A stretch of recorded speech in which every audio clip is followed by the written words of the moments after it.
Fire! What's up, guys? What's going on? Get started in a second. How's everybody doing? Barely anybody in the chat.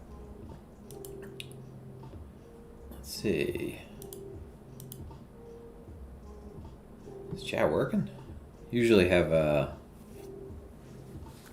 couple more folks participating before the video starts.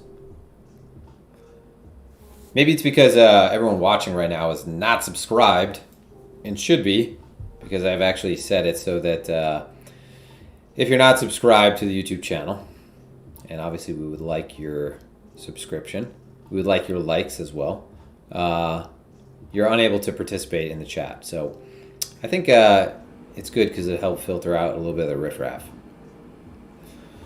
So how is everybody? How's the sound? I don't have to go over that again, do I? You hear me nicely? Hear me nicely. The sound is crisp, clear, all those things. Maybe a little echoey because I've tried to dampen my office as much as possible, but it's pretty big and the sound just kind of bounces off of it. Maybe I need to get a new microphone. I have a Yeti Blue though, and apparently that was like, I'm not a technocrat by any means, so I resort to just Googling what's the best for anything that I'm looking to get. Apparently the Yeti Blue is supposed to be pretty good, but I see everyone else who does like podcasts and live streams, they use a mic that has like the soft, was that like a pop filter or something, and they use one that doesn't connect to the desk. It's not flat on the desk, I guess because that would pick up some type of reverberations or maybe even just the hum of the computer in the actual sound. So, touch echoey. Yeah, I think that's more or less the norm. But how's the background music? Is it, it's not overwhelming, right? It's just kind of a light ambiance. You know what? Let's throw on some different background music. My last few videos, they've been getting flagged, but we don't monetize, so they don't remove our videos. So if you monetize your YouTube, they will take your video down. Like if when you're putting up a stream, do you want to monetize this? They'll take your video down. But anything that's classical is actually fair game. So it's in the public domain. So I don't know, cause so this is I'm gonna put on the Four Seasons. It's originally by Vivaldi, but this is a Max Richter cover. Go some classical. Be a chill classical stream. So we'll get started in a second. Just kind of obviously bullshitting. So this is one of my favorite soundtracks actually from this show, The Chef's Table. I always wanted to open up a restaurant. It's the toughest business to be successful in, as if trading isn't tough enough itself. But you have to be a monopoly. So, I mean, if you want more on this, just read Peter Thiel's book, 0 to 1. It talks all about the restaurant industry. It's in perfect competition. It's like ridiculously difficult to be a successful restaurateur unless you own like every restaurant within 10 square miles. All right, so sound is good. Get it started. Let me just go through the chat. Daily dose of what the fuck. Yeah. What's up, Jonathan, Nick? I can Nui, right? I think I got it last time, but might have just been luck. Loic, what's up? Estevez. Oni, how you doing? Amay. Howdy, he says. So I have horses, but not a cowboy. But I haven't been on one of my horses in God knows how long. My wife rides every day, but for someone who has 3 horses, I haven't been on a horse, and I don't want to say it because it's embarrassing, but it might be over a year now.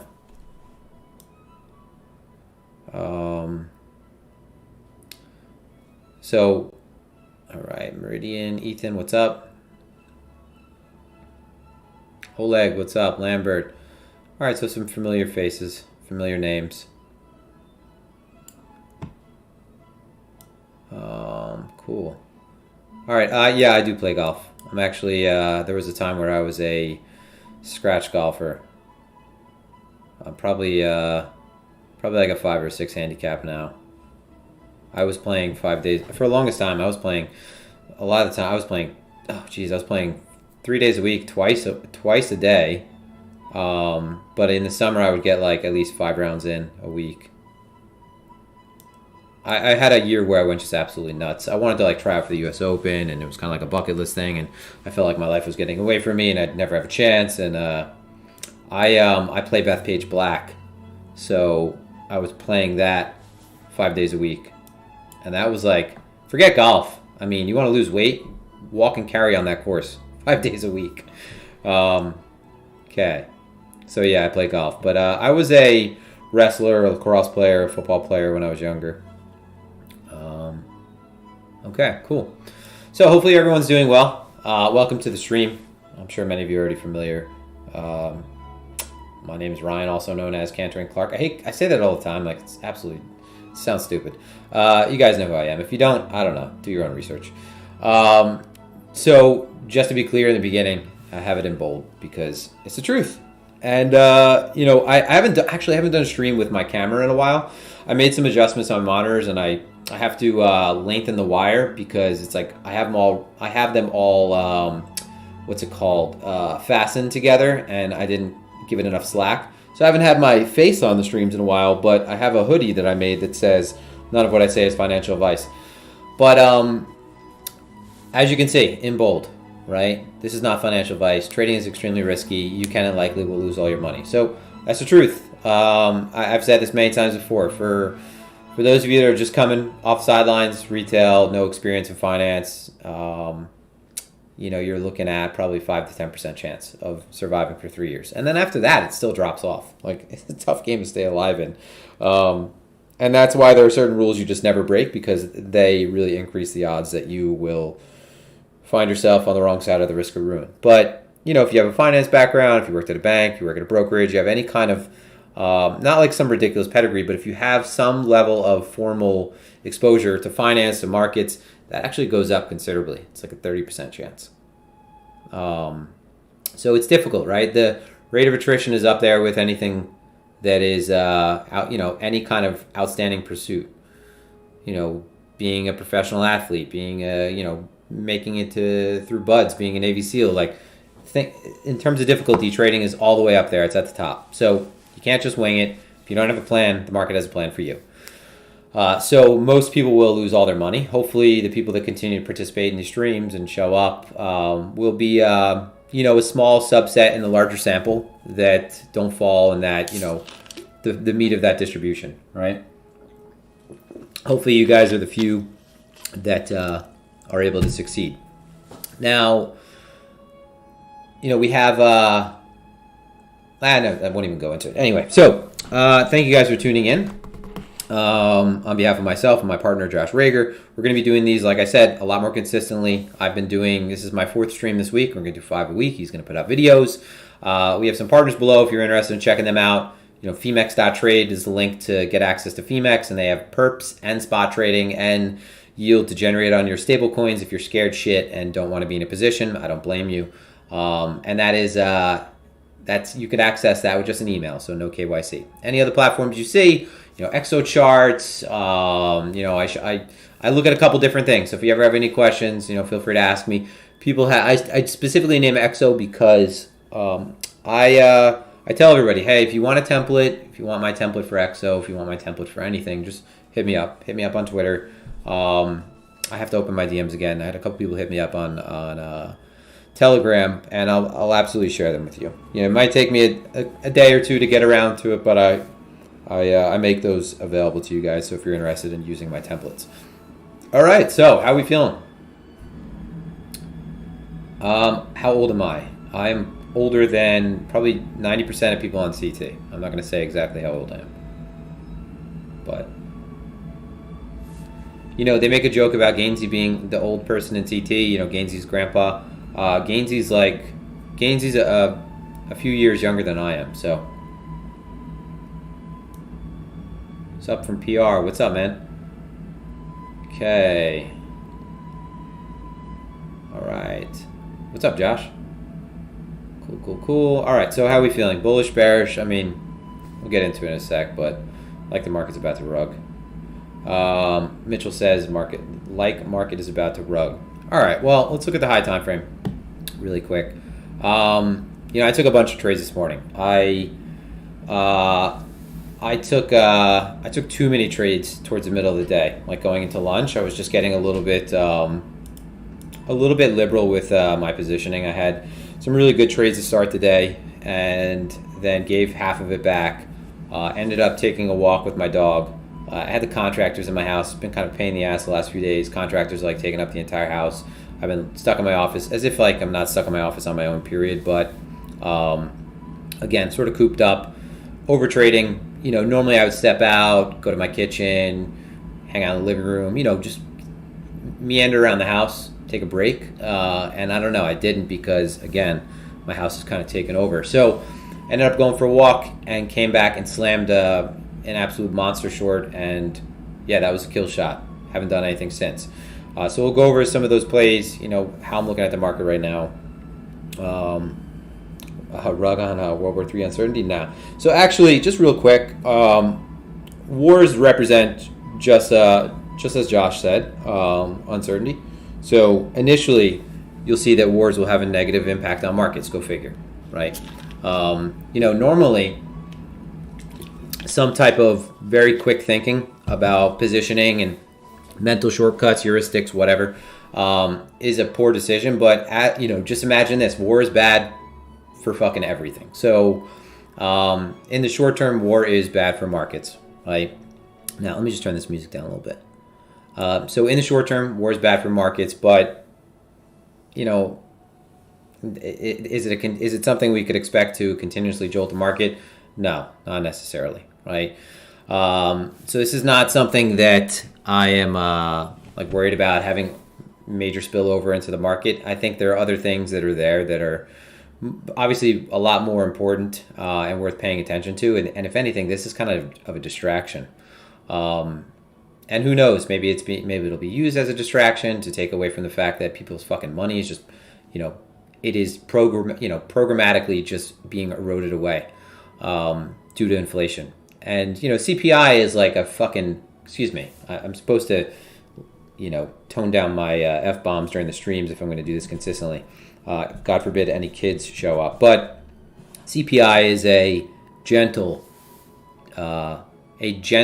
representation of, the real inflation that you are going to be experiencing on the day-to-day when you're grocery shopping, when you are, I am getting a bunch of work done to my house. And, it's one of those things where, we made plans to do this.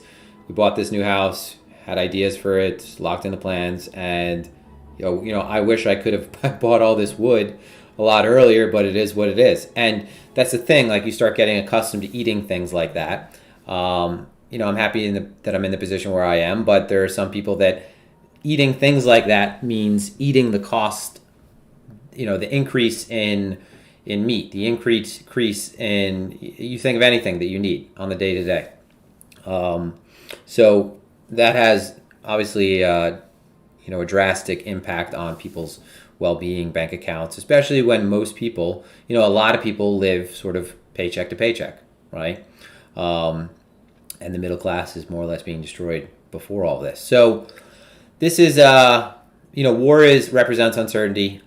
So one of the reasons why I got very heavy on the short side, and that was right here. So I had closed the short out. I'd said, okay, I've had enough for the day. Ended up taking my dog for a spin around the block, went outside, threw the ball a little bit, came inside, and honestly, there was not much thinking whatsoever other than BTC was beginning to lose the point of control, right? So today's point of control, so today is evolving. So it's not like, normally I'm not looking at the current day's profile and putting a lot of thought to it, because really it's just, a lot of the times with profile, what I'm doing is focusing on, where we've been, right? What kind of situation we've come out of, what yesterday's structure was like, right? Whether we're balanced, whether we're within, we're still within an impulsive sort of one-way driven environment. And a lot of the times paying attention to the current profile can be, can be misleading, right?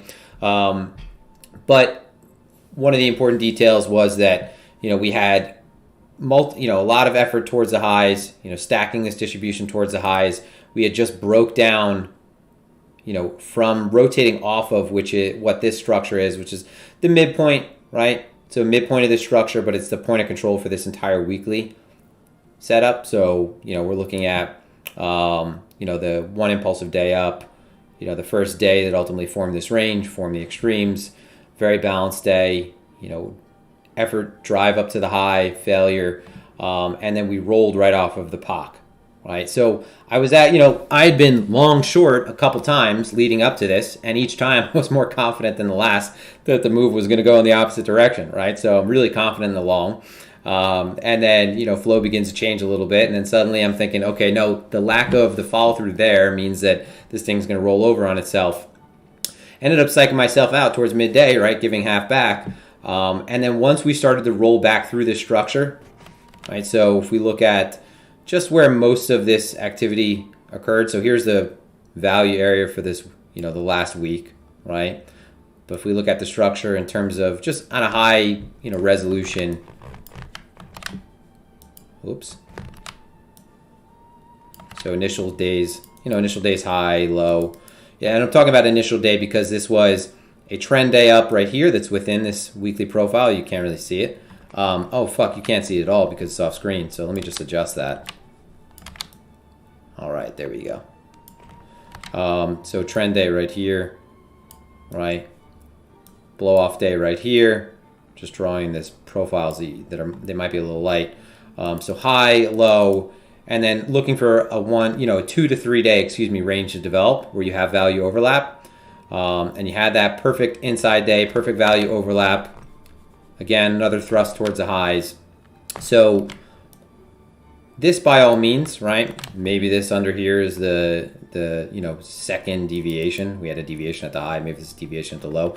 I think that that's not an idea I'd like to really lean on right now. The fact that we rolled off of this, right? So rolled over instead of re-accepted. So if we look at, yesterday's profile, for example, so just focusing on yesterday's profile, the value area low being right around, that was yesterday's profile value area low was right around 43.5, right? So again, focusing on the prior day's profile. So I don't want to muddy this up too much. So we'll just highlight that area. Looking for acceptance back within yesterday's distribution. The reason why I was initially, pretty gung-ho that maybe this would be a long that could get away was because there was not much stood in the way on the way down. So pretty gappy, one-sided behavior. And if we were able to claim some type of structure back within yesterday's distribution, it would have just looked like reacceptance, right? Reacceptance, and ultimately, this is more of a vacuum than anywhere else within the structure, right? You built up a substantial amount of activity within, very rotational, and then this was just bang, very one-sided from high to low. So the idea would have been, hey, accept back within the structure, essentially looking for the first time the price accepts, sellers come in and that level holds, and then looking just to slam long, expecting this to move pretty quickly. So once we, had a bunch of back and forth here, open interest, more importantly, had been building up substantially. I shared that, and price was flat. it was just apparent that one side was going to get squeezed, right? So if you have a very tight range, so in this case, just eyeball it, right? Do a little back of the envelope math, right? So maybe 1% away from the center of that structure, 50 basis points even. Once you start committing to, when you have an area that's very tight and there are a lot of people committing. So for example, we just look at open interest in that region.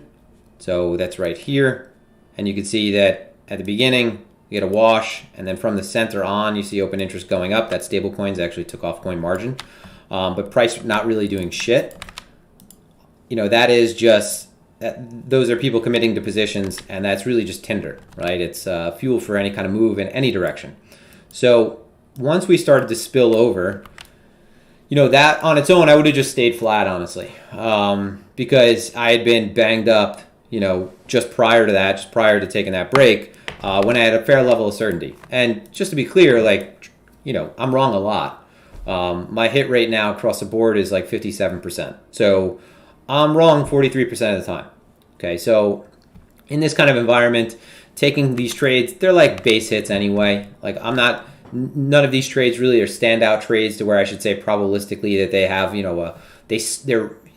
there's any reason for them to be that much more attractive than the next that might show up. So at some point, you just look at them as, all right, this is just a law of large numbers. Maybe I'll take a break now. There's a bunch of trades that are going to set up. This is not really setting up to be something that's beautiful. Until I actually saw the tweet from Nick Schifrin, and then the tweet from Barry talking about it being a long weekend. And I figured, hey, there's a little bit of latency. It doesn't seem like the market is really responding. And maybe this could have been all in my head. But I figured that this was just enough, right? Just enough uncertainty saying that there was going to be, that Russia was invading Ukraine. Kind of weird. Hey, we're doing it next week. We're going to let everyone know. But the S&P just started to lose a little bit of footing. And all day, if you're looking at the S&P, and this is something that everyone's kind of familiar with at this point, right? But there's, the same sort of algo behavior on a lot of New York desks that is playing, that, are trading BTC in the low time frames, are tying that into the index, right? So equity index futures I look at are the ES. The Russell has the strongest correlation. But today, in cash session, looking at the S&P. And I just want to mention the ES because I'm always sharing that chart because after hours I look at that. And it's the same thing though, right? It's just the futures contracts. The E-mini though, right? So there was around, I want to say there was a half second lag all day between the S&P. So you look at, I'm looking at ultimately the S&P chart, right? Right next to the BTC chart, looking at a BTC tick chart, looking at the S&P chart, and seeing that every time the S&P jumped, let's say 25 cents, 50 cents, so a tick, right, 2 ticks, you would see that Bitcoin followed like a split second after, no matter what direction, all right, it was telegraphed. So when the floor started to look like it was giving out, I just really slammed it at that point. It could have been fucking horrible, right? But it just looked like we had a series of higher lows at that point that were uninterrupted, and you set up for a pretty decent cascade. And in that we got a vertical move down. Now, importantly though, like I said, you want to see that there is some level of fuel that's built up. So back here, right, we had negative funding, but this is predictive negative funding. Okay, so predicted negative funding is, there's nothing fancy about funding, right? It's just meant to tether the markets together. To incentivize, you market makers to keep the index and the futures prices in lines. Because, for example, there, in trading, for example, when I was trading equity index futures, you have one market, right? You're trading the ES, you're trading through the CME.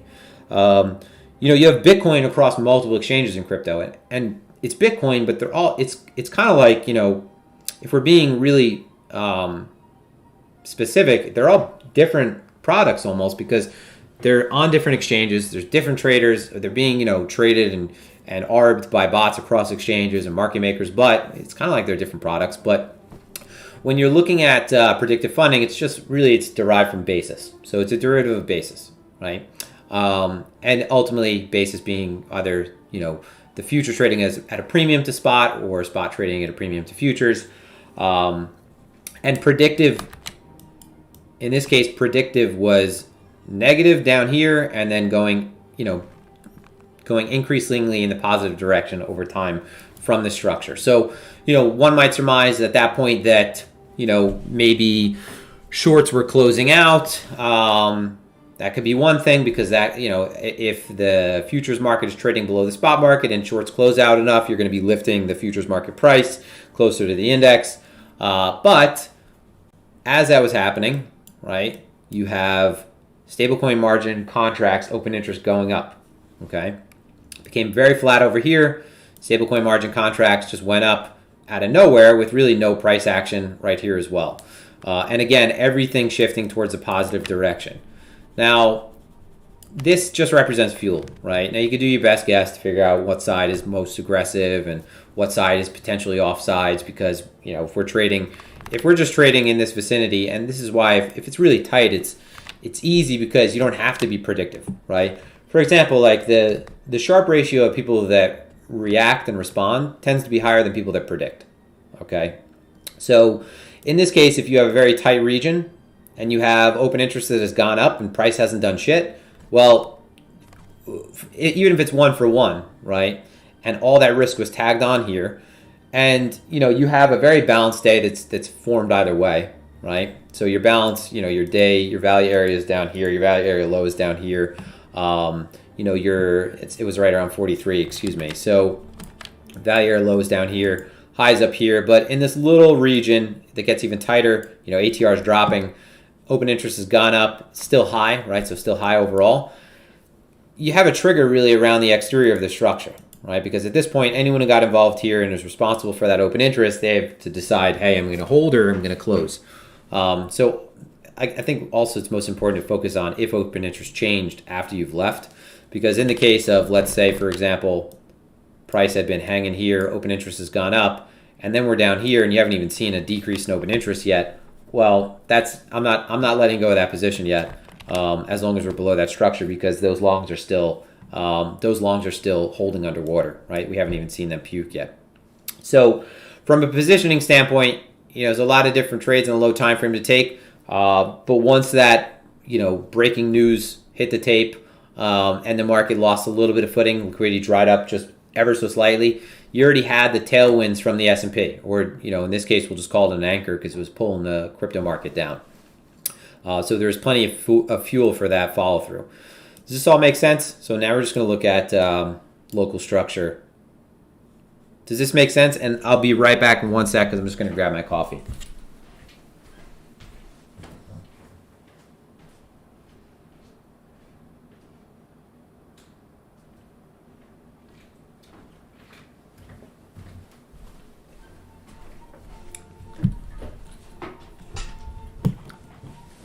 Yeah, Josh, I actually just walked in and saw your chat. Pretty funny. Yeah. Hey, we're going to war. We'll be there next week. Okay? You bring your best guns. We'll bring our best guns. Yeah, so Jacob, would I consider live stream trading for a couple hours? Yeah, I've actually done that many times. And have had quite a few streams where I've had a bunch of successful trades on. It's just doing this and trading is not easy. It's for those of you that have tuned in when I've played Warzone and talked about the market, I only have so much bandwidth, and if I'm trading, I'm not really talking. For someone who's a low time frame trader, I say low time frame, I'm talking intraday. But if I'm looking to take advantage of the small anomalies that come into the market, or rather take place, if I'm talking, I already have issues to deal with putting on a trade period because I'm discretionary, right?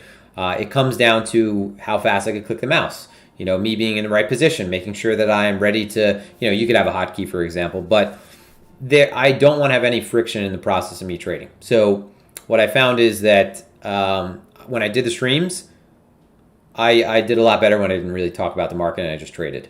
So I did a few streams like that where I just put on music and I just traded and I actually wrote on the screen. Yeah, we'll start integrating some more of those along, once in a while, where honestly I'll probably just chime in very infrequently, put it that way. Like this morning when I was trading, it was frustrating enough because all, the background is just a nail gun and banging, and you know, it's easy to get distracted. And if you're focusing on the low time frames and your high time preference, again, these things, it's like anything else where you're trying to really focus and something gets in the way and distracts you. Bearish CVD divergence before the drop. Yeah, so you could, what's it called? I'm just pulling up XO. So, oh, it's not, excuse me. I have to change my screen. So we'll get to that in a sec. I'll pull up XO in a second. Just want to go through this real quick. Just going through the chat. Yeah, that would be one of the slots, right? Yeah, exactly, DXDT. So it's easier to predict where price will be 5 minutes from now than where it will be 5 months from now, 5 weeks from now.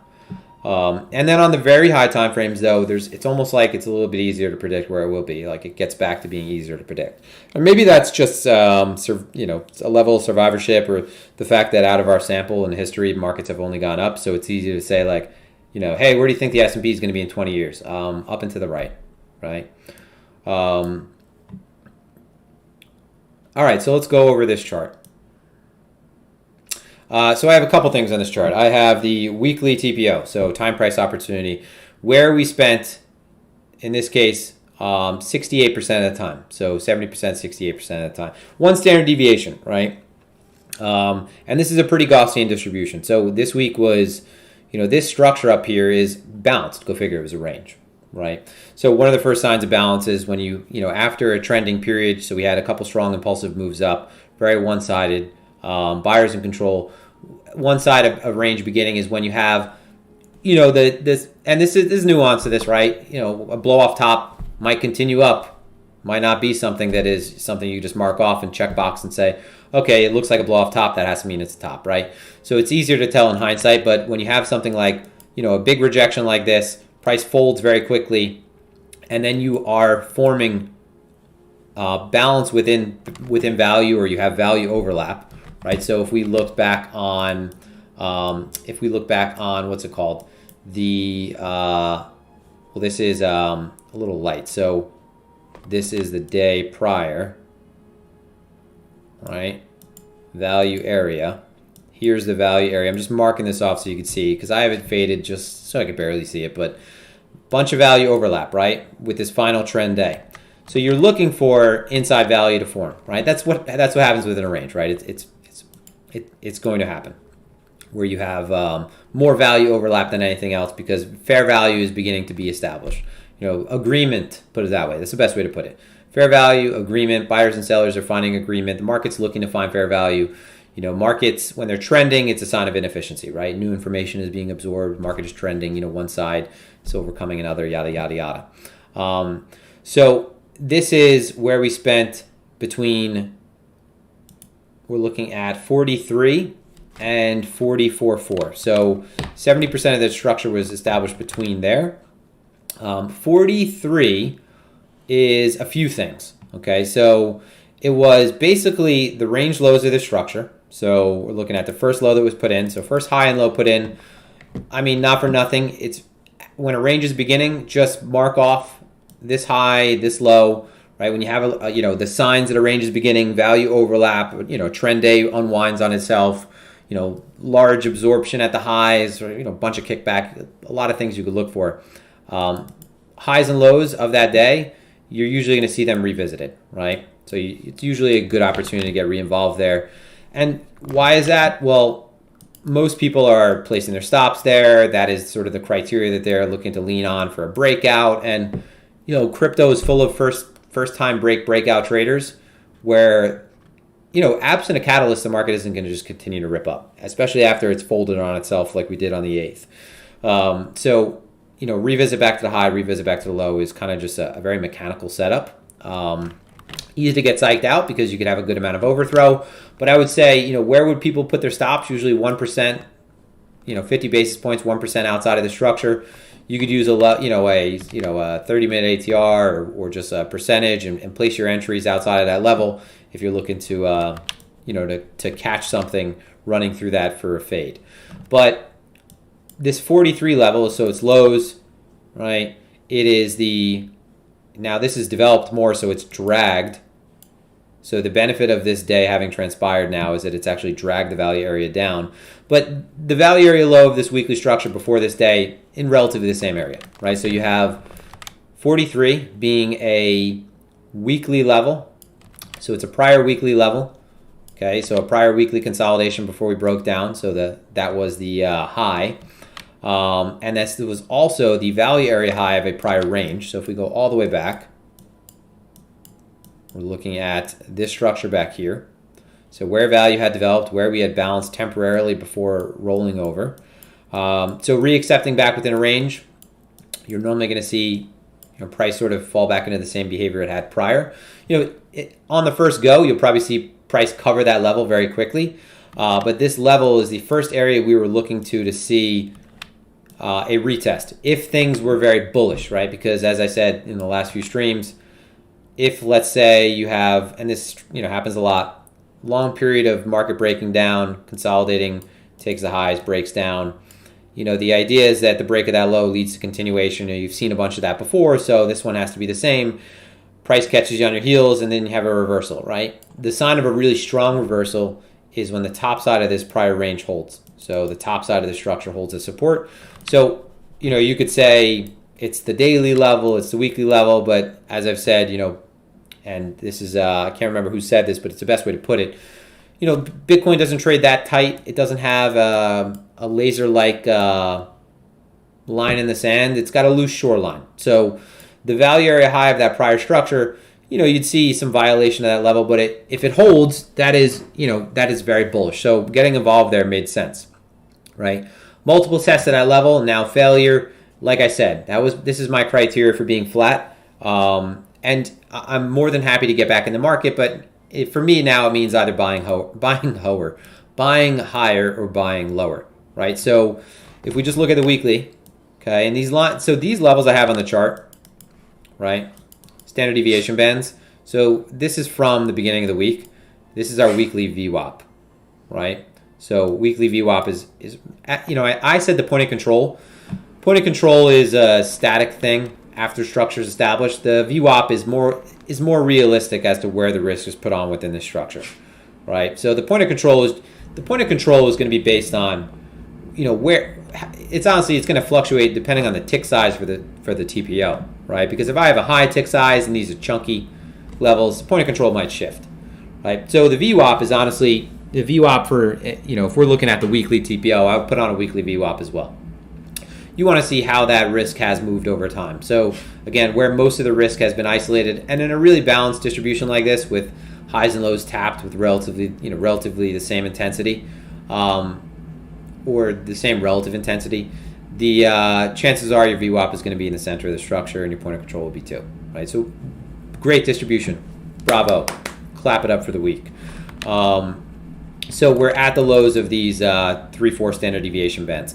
Now, if it's a fast-moving market and we get a fast move into that level, you're usually going to get a response. And that's why I just have these on. There's 2 standard deviation bands. There's 1 standard deviation.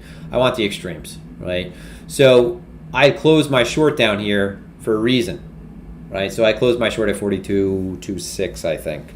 And it was because this was a vertical move, right? There was a chance that, that headline, the war headline was, it had an effect, right?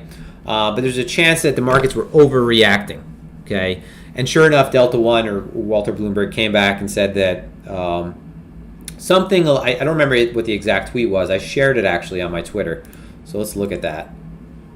So he said, U.S. does not believe Putin has made final decision. So there's back and forth, right? And immediately after that, you'd have to imagine you had a bunch of people that were getting in a position unfavorably, right? Selling the lows. I don't want to be holding a short when they're walking something back that was the original sort of criteria for me slamming it to begin with, okay? And this is a vertical move. So a lot of the times when you have a vertical move like this into a low, right? So we grinded our way up. So for example, this should be a cascade, but once we get back down to that low, you don't want to be holding on too long, right? A lot of times, if this is a low that's made on the weekly or it's a low that's made on, a daily structure, if we return back to that low like this, you're usually going to see that bounce, right? You'll wick that, you'll get an initial bounce after, yanking those stops, squeezing shorts that try to get involved in a breakdown. It's a different story if that's like the low and we've like slowly made our way down here, we're grinding against it, and it's very accommodative in getting involved. So scary is usually better, right? So a vertical move into a level. This is a dangerous one though, because this easily could have rolled. This is much more reliable, that from a distance idea. It's much more reliable when it is actually from a considerable distance into a very significant level. So this was, breakdown out of a level. So by all means, this could have had a lot more follow through. This was very, I was very handsy with this. So not something that you could, repeat perfectly and expect to always continue to give you the same result. So I think, preferably at this point, one, we're for the first time accepting outside of the last 3-4 day structure. So the TPO that we were establishing or that we were in progress of making, it had a bunch of excess at the low initially, but we still have a bulk of the distribution above us. I honestly, it's close enough to say that the value, for example, if we accept back within value, maybe we'll play back up to the value area high. I think either way, this 43 level, there's a bunch of confluence around that being a weekly, prior comp, back within the lows of this structure. If we were to accept back above 43, and I would want to see something where we took the low out again and then broke back above. If we were to get back inside this range, then yeah, fine, that's cool. Right, then we'll just play it back towards a high. Chances are, normally I would say within a range, expect the first, the middle of the range to be a sticky point. Maybe take those highs, see a small rejection. But I think that after a move down of this magnitude, that and not of magnitude, but just markets being, like I said, on their heels, and this being still, this being a very strong move off of the lows for a lot of different reasons. I think that a move back within the structure, it would be long worthy in my opinion. So getting re-exposed, better yet, getting re-exposed. Back above the VWAP of this structure, it's looking a lot stronger, right? If you're saying, if after all of this, after breaking down, rejecting at the high, breaking down through the low, the same thing occurs for me on the low time frame. How I say, if you have a structure and, whether it's a range beginning from the lows or from the highs, say you have a structure beginning and then you tap the low, swipe the high. Okay, so if you're back inside of this structure, the side that you choose after that, I think, is the side that you want to stick with, right? So just to be clear, and again, this still being, just to put in context, on the high time frame, us being in not a bad position still, and there's a bunch of different levels that are reasonable to get involved in. So I'll clean this up.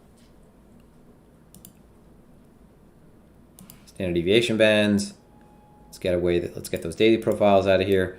My criteria is not everybody's. It's a little bit more conservative in this case, because I just think that if you hang out here, you likely come down here, right? But then this gap, now this is a very strong move out, so there's no reason why you have to revisit it. We had ranged already for some time.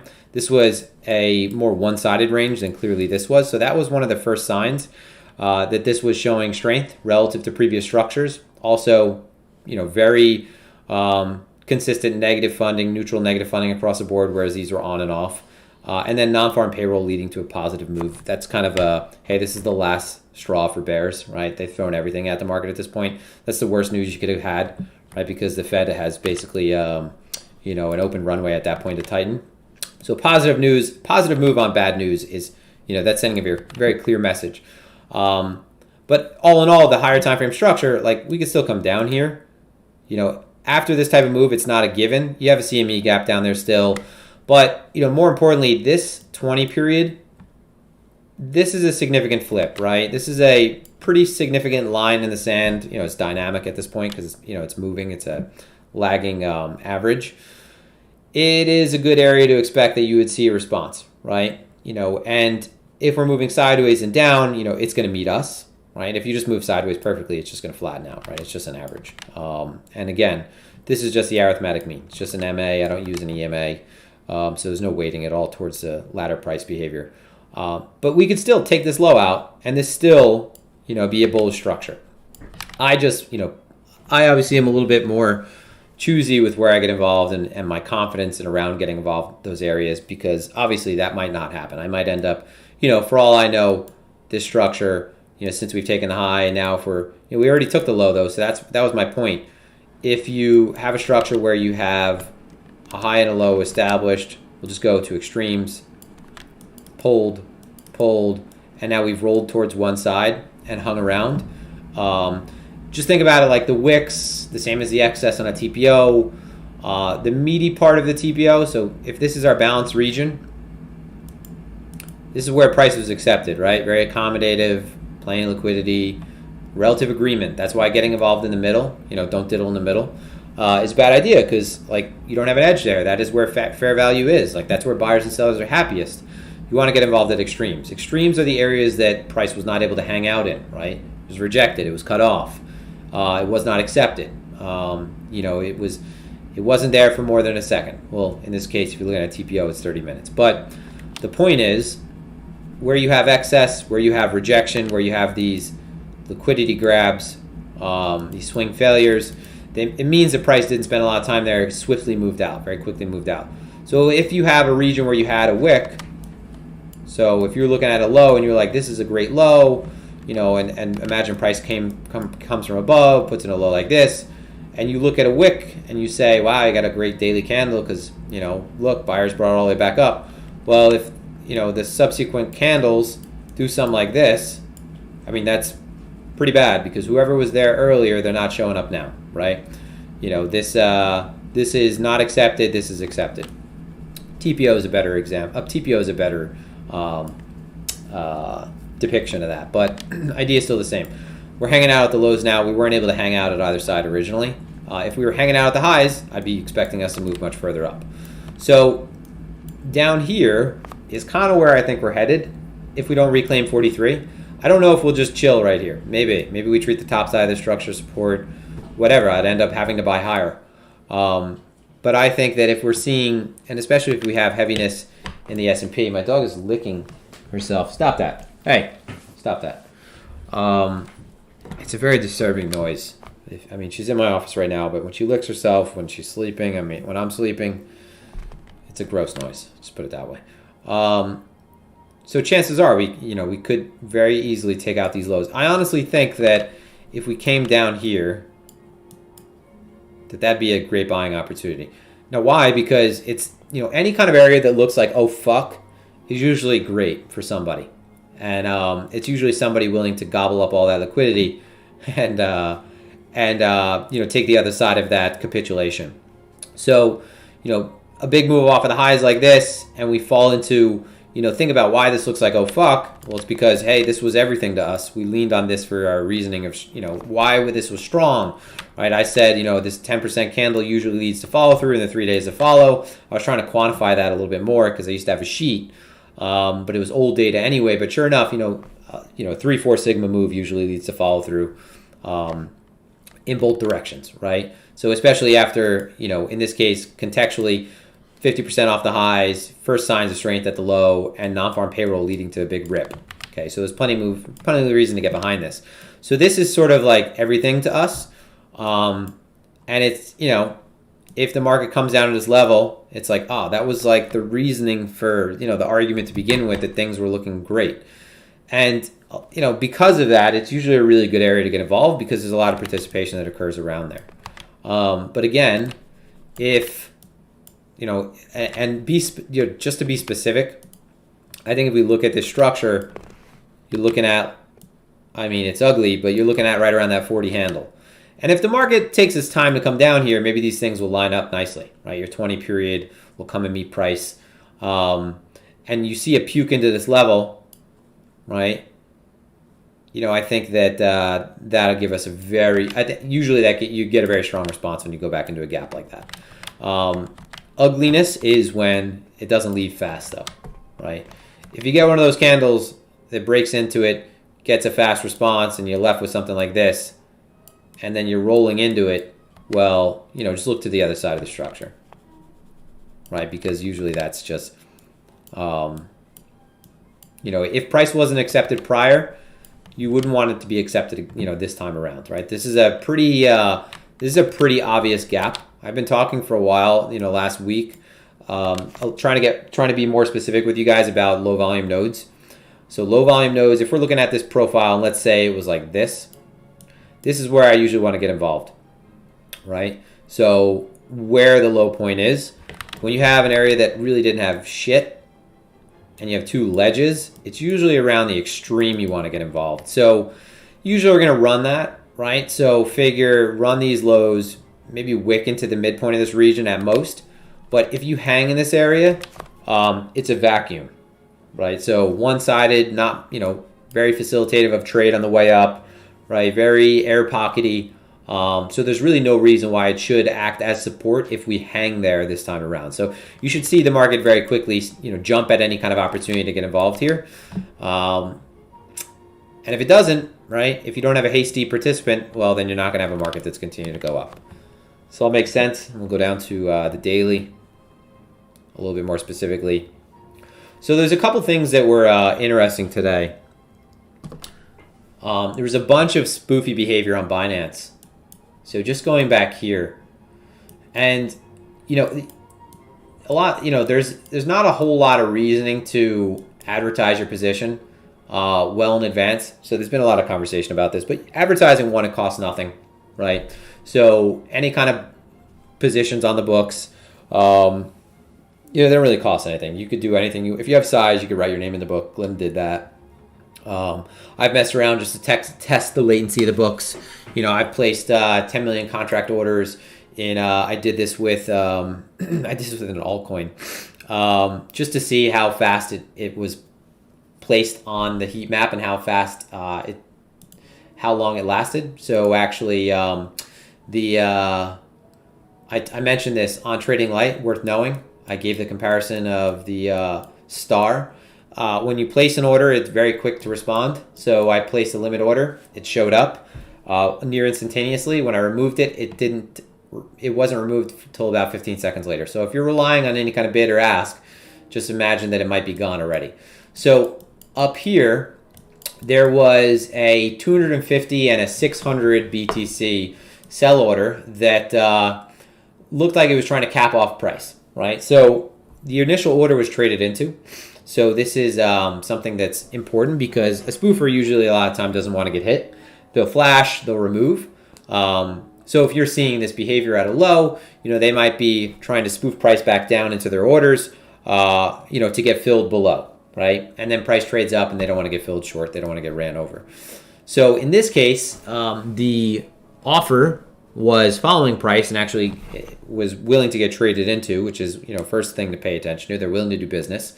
Open interest going up, so actually opening up, this is, someone's getting long into them, right? But they are willing to step in the way, right? So, yeah, maybe it was a long closing out, but you're already at the low, right?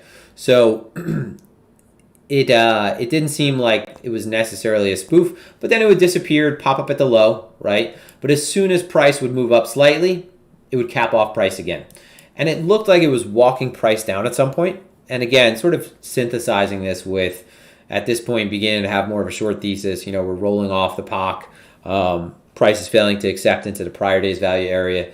We have the S&P that is struggling. And I was really focused on whether or not the S&P was able to stay green for the day. So I kept getting more confident in the short side when we would go back into the red. We'd go like 17 basis points green, 7 basis points green, 7 basis points red, 11 basis points red, 20 basis points red, right?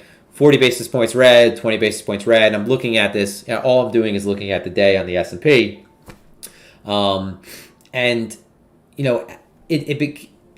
What I took from it and what I synthesized was that they were trying to push prices down to create the move, right? Because up to this point, you had a pretty significant increase in open interest. If we look at Binance, and that's what we're looking at right here, this is Binance Futures, just look at the open interest for that structure on the way up. And the open interest I was showing earlier was an aggregate. It was FTX, it was Binance, and it was also Bybit.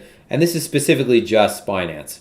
So there's a lot of cannibalistic behavior and predatory behavior by larger participants. And, the story I was beginning to tell myself, and it ended up, maybe it was bullshit, was that they were trying to push the market off of a ledge, right? Every time it looked like the market would catch a little bit of footing, right, trade up to a high, it would be a lower high, and that 600 BTC would show up immediately. And then what became obvious was there was a 200 BTC and a 500 BTC bid that was showing up, but any time price would trade towards it, it would pull right away. So that's another thing. If, heat maps are, I want to say most people shouldn't be paying attention to heat maps at all. But is the market moving, right? Is the market staying put? Again, is it willing to be traded into, or is it just avoiding any kind of contact? So anytime that bid would show up, it would just yank right away. And now you can see you got a couple bids down there, but I wouldn't even honestly want to focus on these too much. You could very well just have someone who's just, intent on, that high confidence short at this point, looking to get filled on their exit, and they could have had a nice position built up from the high at this point. So I wouldn't be looking at this thinking it is like, this, like, people look at a heat map and they look at this and they think that it's going to mean that we're putting in a bottom. And it's like, guy, that order right there that's 400 BTC, 600 BTC, doing nothing aggressive, just chilling there. I mean, after a bull market, a lot of people have a lot of Bitcoin, right? So it's a $20 million order, $23 million order, and it's been there. So could be take profits, right? Not doing anything aggressive, not chasing price, but rather just kind of staying there, pretty static. So let's look at, what's it called? Switch up the screens a little bit.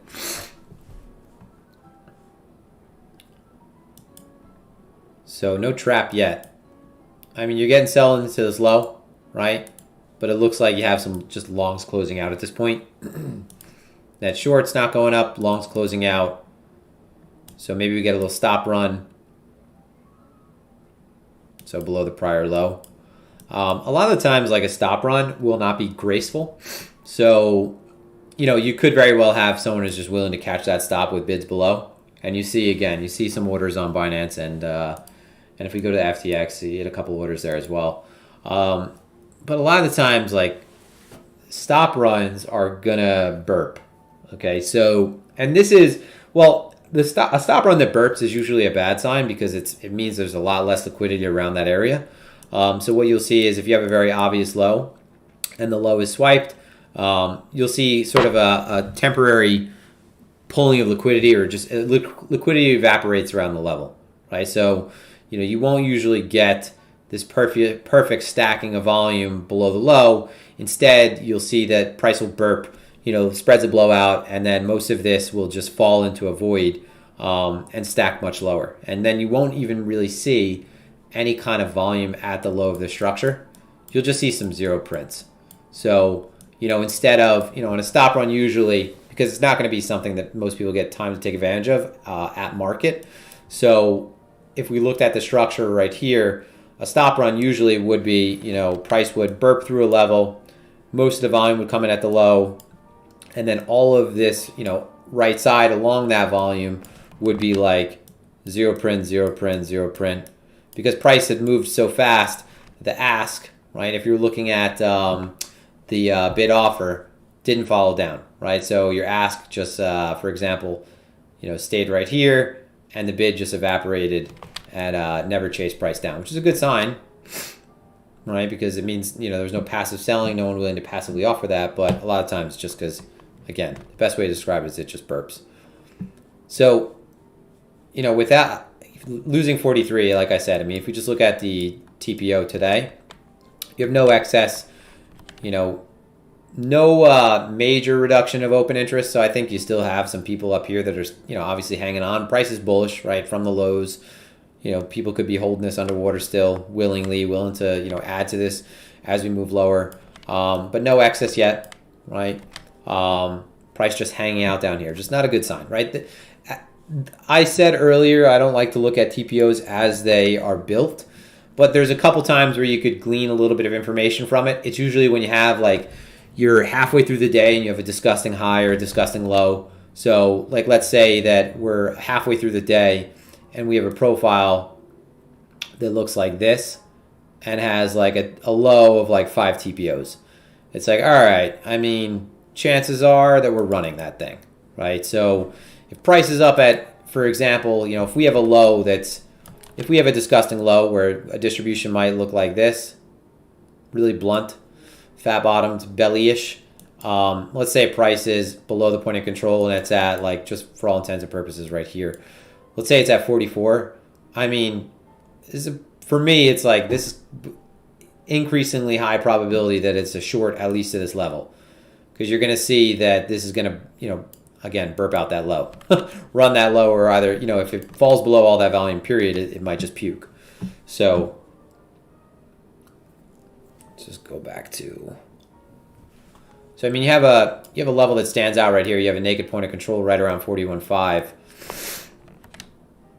But I think, you know, I said 41.5 yesterday and the day prior, if we broke 43. And it's just, that is an area where you might expect some stickiness temporarily. But I would rather, I've always said this, you know, points of control I don't take positions off of, I take positions into. One, they're just not a fine area, right? This is only a product of the tick setting. So is it 41.4? Is it 41.550? Like, I'd rather lean on the side of at least trying to be precise. And this is just an area that's likely ripe with liquidity if we get there. So it's facilitative of getting out of position at least. Returns back to point of control, I want to take profit into them. I think the chances are that this might give us, like, you know, the little tap, but then we end up swiping the lows of that structure. So I wouldn't, and, you know, just to be clear, like, this might be a good area to get involved, but I just don't think it's fine enough for me to really define attractively, right, to knife catch, right, because it's well above any kind of lows of that structure. It's not well, but I think you get the idea, right? I don't expect it to be a nice turn, so I don't really think I would want to get involved expecting it to rip out of there. I think CME gaps are self-fulfilling. All right, so think about CME gaps. They're not actionable at all because who knows how long it takes to get back to them. So we fill 99% of the time, but that's great. Does it fill the next 5 minutes? Does it fill the next 5 months? There's a big difference, right? Because one of those you could actually put a trade around.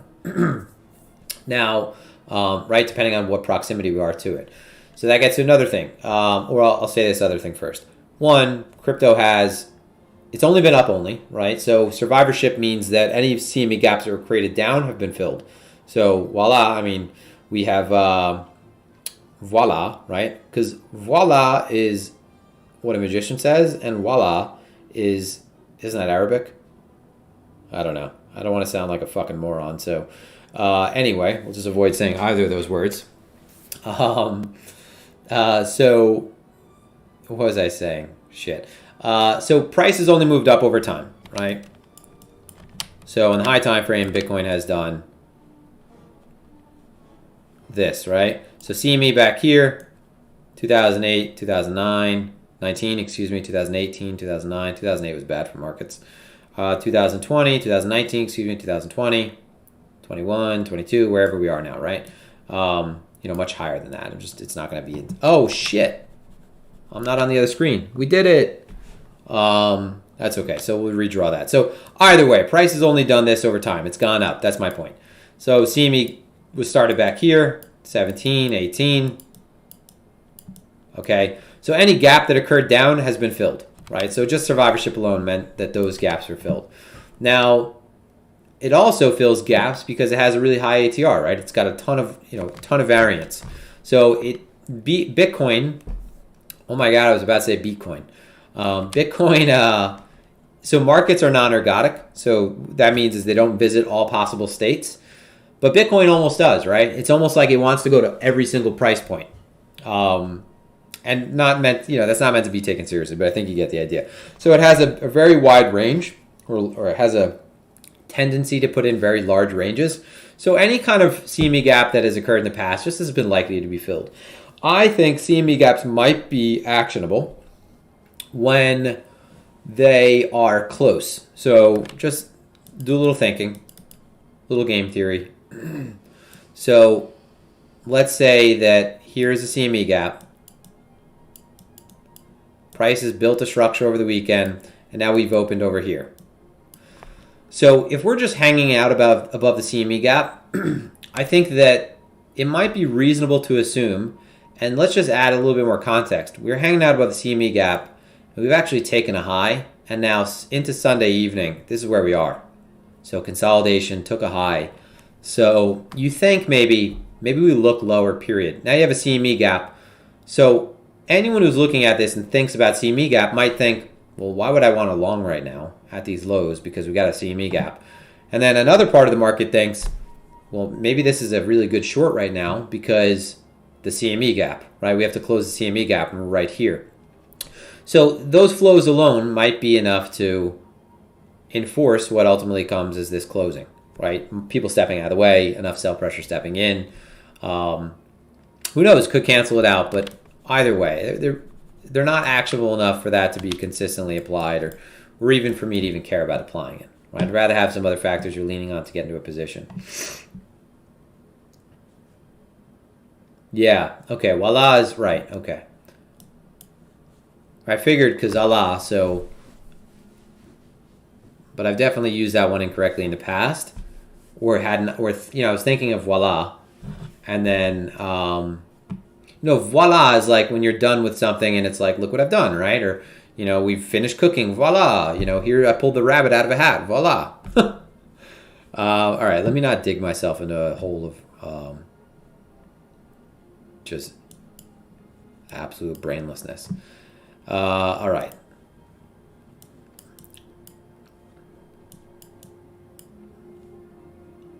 So let's just go over this short real quick. This is one of my favorite tracks. So Winter 3. Let's tune this up a little bit. This is like an intense moment. Good build up. So really quick. Just running back through this structure, going through some trades today. So let me make sure you could see. Okay, so I have three things on this right now. I have a high time frame chart to the left, just for a little bit more context. But then I have my 15 or 30 minute, but with the TPO. So just to have the idea of where the TPO is when I'm not looking. If I'm looking at TradingView, I'll have the Spaceman TPO on. Very useful tool, right? XO's great, Spaceman's great. You have your pick in this market with all the new platforms that are coming out. You just want to make sure they're reliable, right? I've had a few instances where trading platforms have been unreliable and it's cost a ton of money. So just looking at the structure right now, why this was a short. Well, one, this was a strong move down, right? On the back of news. So just real quick, I mentioned earlier, this is no longer a really technically driven market as the last couple of months. This is a news flow driven market.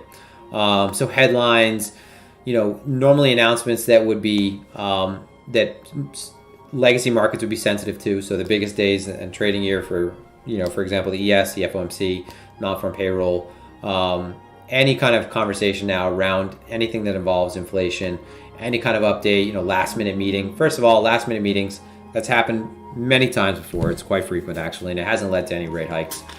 So no last minute rate hikes. But ooh, Pellegrino down the wrong pipe. Coughing sucks. It sounds stupid, but you get what I mean, right? When you're coughing, you ever you're in public, you're in a restaurant, that liquid went down the wrong pipe, but you try to keep your coughing composed, but you can't because you have liquid in your lungs. So you try to be like, yeah, I'm good, but you're gonna die if you don't, right? That just happened, right? What's it called? So real quick, short thrown back to daily VWAP. So point of control is great, but VWAP is more dynamic, and this is kind of expected at some point. So the market is absent a follow-through catalyst, absent any kind of further update. Like if they came out, you had the update about Russia invading Ukraine. If something else came out and it was deeply negative or just a follow-up on that, you'd probably see more follow-through. But the idea is the market overreacted to begin with. You had a few reasons to take profit into this level. And after any kind of significant move like this, period, there's always people that are late to the game, right? And rarely do you see that breakdowns are rewarded unless you're the first person on the bus. This is a norm in crypto now, that you don't get to just enter in and sail off into the sunset. You might, right, if you're willing to shut your computer for a week, but on the lower time frames, they're going to fuck with you. So took profit already at 42,220, and then we had the beginnings of the squeeze of all of the activity that got involved at the lows, which is just inevitable. And if you have a micro consolidation, so breakdown micro consolidation, if you begin to trade back towards the underside of the structure, just follow price action on a low time frame long enough, and you'll see that this never happens. Let me turn the music down now. You will never just bounce off of this level like it means anything. So you're running those highs. It's not a matter of if, it's usually just a matter of when. So, and just imagine, you have plenty of people that are still short, and you're only, at this point off of the lows, and you should think like this, right, to some degree. At this point, into that low, you're 1% off of the lows. I mean, per positions, futures positions, they are path dependent. So they do have pain points. 1% is your 100 times leverage pain point, but not a lot of people are honestly using 100 times leverage. Like, I know that, yeah, more people than in other markets, unless you trade Forex.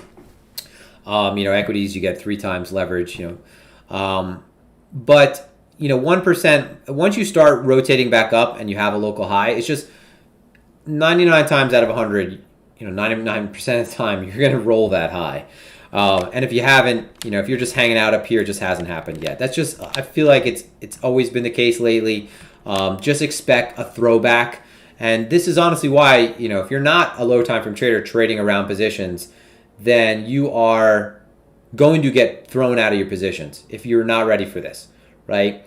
And you don't want to be a scalper and be like, oh, I'm taking this trade, and then be stuck in a position where you're like, oh, fuck, is it going to come all, do I have to take profit now? Do I have to close out? No, you should just expect that, you should be thankful for, I always say, I caught a 1,000-point move. The daily range for the last few days has been anywhere between 200 to 400 points.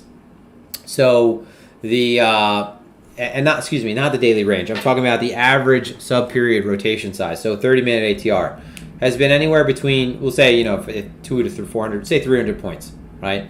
So $300. When I say points, I'm talking about $1. So the average sub-period rotation is 300 points, okay? I am very thankful to get a trade for that amount. So, this is one way that some traders will actually score their trading, is how much of the daily range they can capture if they're lower time frame trading. So a 300-point move, I'm marketing in a lot of the times. Yes, costly. Good to have some arrangements with exchanges, right? If you trade enough volume, you should. I'm just telling you this right now. If you trade it on an exchange, you're putting in a lot of volume.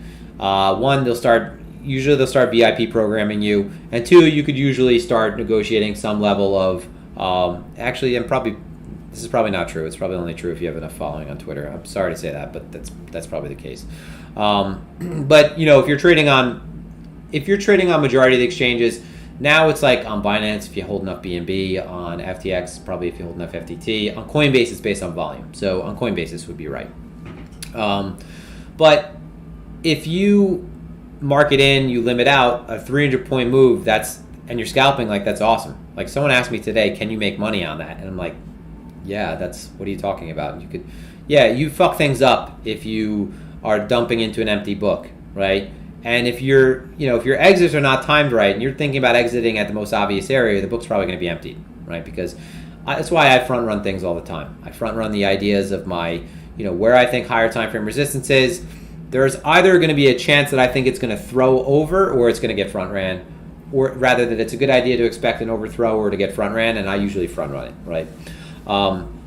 But point is, keeping in mind those norms, so the 30-minute ATR is, I guess it helps put things in perspective. So we have a significant move down, again, 3 times the current day's 30-minute ATR, right? So it's in that sense, on those low time frames, it's a multi-sigma move, right? It's not really, though, because this is just a scaled down, but I think you guys get the point. So you get a squeeze back to the upside, up to VWAP.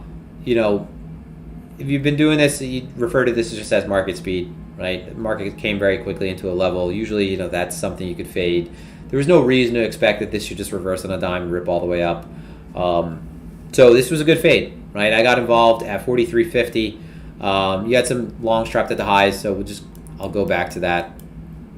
Might make it a little bit easier to understand where I'm coming from.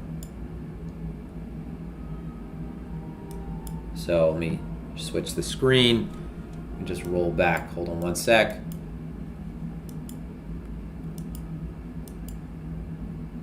Okay, and top left. Okay, so scalping, not really looking at. I mean, if you're swing trading, this footprint is something you should have, right? So a 15-minute or a 30-minute. Just because if you're swing trading, usually the case, you're going to be looking for a little bit more development in a region. Swing trading, I'm going to be focusing a little bit more on CV. And when I say swing trading, I'm not talking about trading for a week, 2 weeks at a time. Let's talk about intraday swing trading. So intraday momentum trading, not just scalping little ticks, but looking for a meteor move within the day, depending on where we're setting up. And it's also good to look at a big footprint like this, because when you do have imbalances, a lot of times you'll see that these levels act like micro support and resistance. If you got involved long in these 5 million contracts, just personify it, one person, price comes back to your level, and you got long, I mean, you might consider getting flat, right? Getting out of break even, selling around that region. So you can imagine high volume pockets within these footprint candles on like a 30-minute, 15-minute actually can be pretty actionable. And I mention all the time, like the levels that I look at are partially derived market structure, partially derived from TPO, and to get a little bit of context, but also based on where participation comes into the market. So, I'll have marks on my chart where if we see a large pocket of volume, that's the level I'm focusing on. That's a lot of times the level that is going to be how I'm building my trigger. But the throwback, right? So the vertical throwback off of the low. So this is a move off of the low, right? So right here. And this high, you have some sellers trapped you have some buyers trapped at the high, right? So nothing nothing that's let's say egregious. If you're just looking at the low time frame, if you're looking at the higher time frame, it's a little bit more obvious. You have this zero print here. Basically, that just means the price never went really bid, right? So never sold into. But that's that's at the extreme. That's all the way up here. That's above that level. So this is kind of misleading. But still, you have if you were, I got a little bit more aggressive, and like I said, the footprint is like the thing that I weigh, time to time more than others, but there's a lot of other things that go into me getting into a position that happen very fast that don't always rely on the footprint. But even if you were looking solely at the footprint, you have a pretty good pocket of volume that's right around this 43 level. So you had that vertical move off of the low. So plenty of selling into the low. Vertical move up. There's your daily VWAP, right? There's your attempt at regaining acceptance back within where bulk of today's distribution occurred. That's the overthrow back to the 43 level, right? So if anything, if you're a little bit more, you require a little bit more confirmation or want a little bit more fuel, price starts to lose where that 5 came in, where that, pocket of 15 came in, that might be an actionable trigger to go off of. So I haven't been trading alts the last 2 days. I think Bitcoin is I think it's one of those cases where BTC is, I know it is for me. It's my primary focus. So I couldn't really tell you what's going on with alts other than it looks like they're suffering against Bitcoin. Now, I said this the other day, and I mentioned it in the last couple streams, or at least one of them. I said, constantly you have to make sure you're not getting swept up. And it's easy to get swept up when markets are moving up. And by swept up, I mean forget what has been the case and the norm. And forget that the only sign forget that bullishness is only recent, right? So I said, I think that something like 90% of these alts are probably going to, this is the dead cat. And, some alts are outperforming, and I think we are moving to a place where there are alts and we have dispersion that are, that are going to be, let me use this because I see it's off the screen because I had this open. I'll just close this one. But I think, most alts are going to underperform BTC. So, sand, I was confident in shorting this over here. I'd shorted it on the way down either way. This had more of an overthrow. I just gave up on shorting it. Actually was talking about longing it here, never got around to it. So missed out on that, but it didn't even have the carry that I was talking about, right? So, excuse me, hiccups. I had said, like, oh, if we enter in this low, midpoint of the range high, and look, we're already failing. So I think a couple setups are already failing instead of, gaining acceptance back within. And there's just a lot of uncertainty right now with what's happening in traditional markets, and I don't think we should I think I'd be remiss if I started to act like things weren't weak as fuck for the last couple months, right? With signs of strength here and there, but you need a lot of evidence to really. You should require. This is financial advice because it is something that is, it's ultimately painless advice. You should actually, if I say that, it might cost someone opportunity cost. You should require a lot of evidence from price at this point. Right, so one thing that I do is I won't even look at alts if, say, for example, let's look at something that's, more along the lines. I'm looking for a structure to just make it very clear. Oh, these are BTC. I need a USD structure chart. All right, so I should have had one prepped. So for alts, if we are in the middle of nowhere, I don't want to get involved, right? And what I was looking for like a weekly chart that had something along the lines of like us putting in a significant weekly area and us being close to returning all the way back to it. If we're in the middle after, let's say this is a weekly, had a long, obviously year-long trend, and now we're losing weekly structure, I only want to get involved at the most meaty areas because alts, like if they're only 50% down, that's the time to pay attention to BTC, absolutely, beyond like 25. But alts, like you can't say with a high level certainty that 50 is a good place to look for dead cats. Like they could do it all the way at 70, 80% drawdowns, 90% drawdowns. So with alts, if you have and a lot of times the setup is a return back to the weekly and a reclaim, I need to see that, or I need to see a considerable amount of time, and usually it'll be the either the 2 or 3 day above a 20 period. So let's actually find one because I'll just go to a different FTX. There's got to be some really shit alts on this exchange because they just list perps to dump. So this is a good example. Like 1 inch token, probably gonna die, but all coins that die tend to bounce pretty significantly at their weekly structure. So I'll set an alert, and if we come down here, look for the evidence that would make me want to get involved, to say or lean on, price action's looking strong, we're beginning to develop something down here. And then looking at something like a 20-day,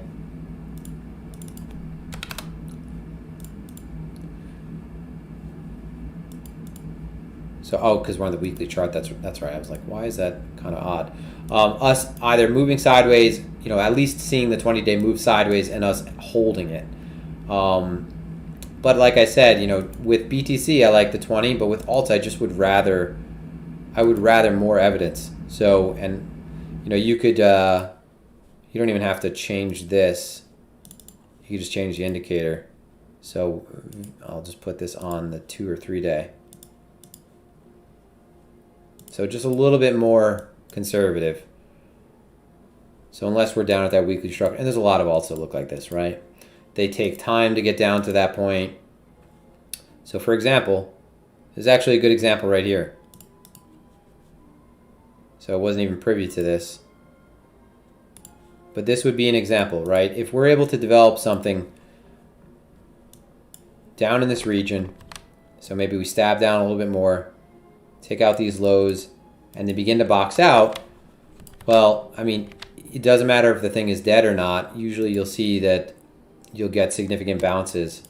I mean, it's already at a 25% bounce, but that structure just is more, I guess, exemplary of what I'm talking about. This is a good example, Badger. Now, this might be on another, my dog just whipped his head around, her head around. This might be on Binance and have a completely different structure, but this is the point. Oh, that's ugly. I think you get the point though, right? If we have broken down and we're in the process of, we're still in a downtrend and we haven't come back to any major structure, I just don't even want to look at it. Now, the alts that I'll trade intraday, and I've been doing this a lot more, and I haven't done, like I said, still haven't traded any alts the last couple of days. Except for FTT. I fat-fingered 1.2 million contracts. That was fucking painful. It wasn't that bad. I mean, it was, but it was just, it was just a dumb mistake. So what was I gonna say? Oh, trading alts intraday. I'm not even worried about this. I just want to be in the pairs that the eyes are on, right? Where's volume and what's moving, right? What has some momentum? Show dog. No, my camera is, like I said, not connected right now. So, but I mean, with alts, what I want to see is just relative strength, period. So there's a couple indicators that are out now. I shared this one that I forgot. No Coiner gave this to me. So I'll pull it up before we end the stream. So indicators, koala field, qualified, percentage change. So we'll just open this up. Change the color so it's a little bit better contrast. Let this load and then you'll see what I'm talking about. I've done it many times. I've made my own with the compare, but just to give you an idea of what this indicator does, it's actually very useful. If it's going to load, it takes a second always. It shows relative performance based on the alts that you put in. So every day, who's leading, who is underperforming, and you want to be obviously the concept I've said many times: skate where the puck is going. So I don't know, it's not loading fast enough. I'm getting tired, honestly. So I'm gonna wrap it up.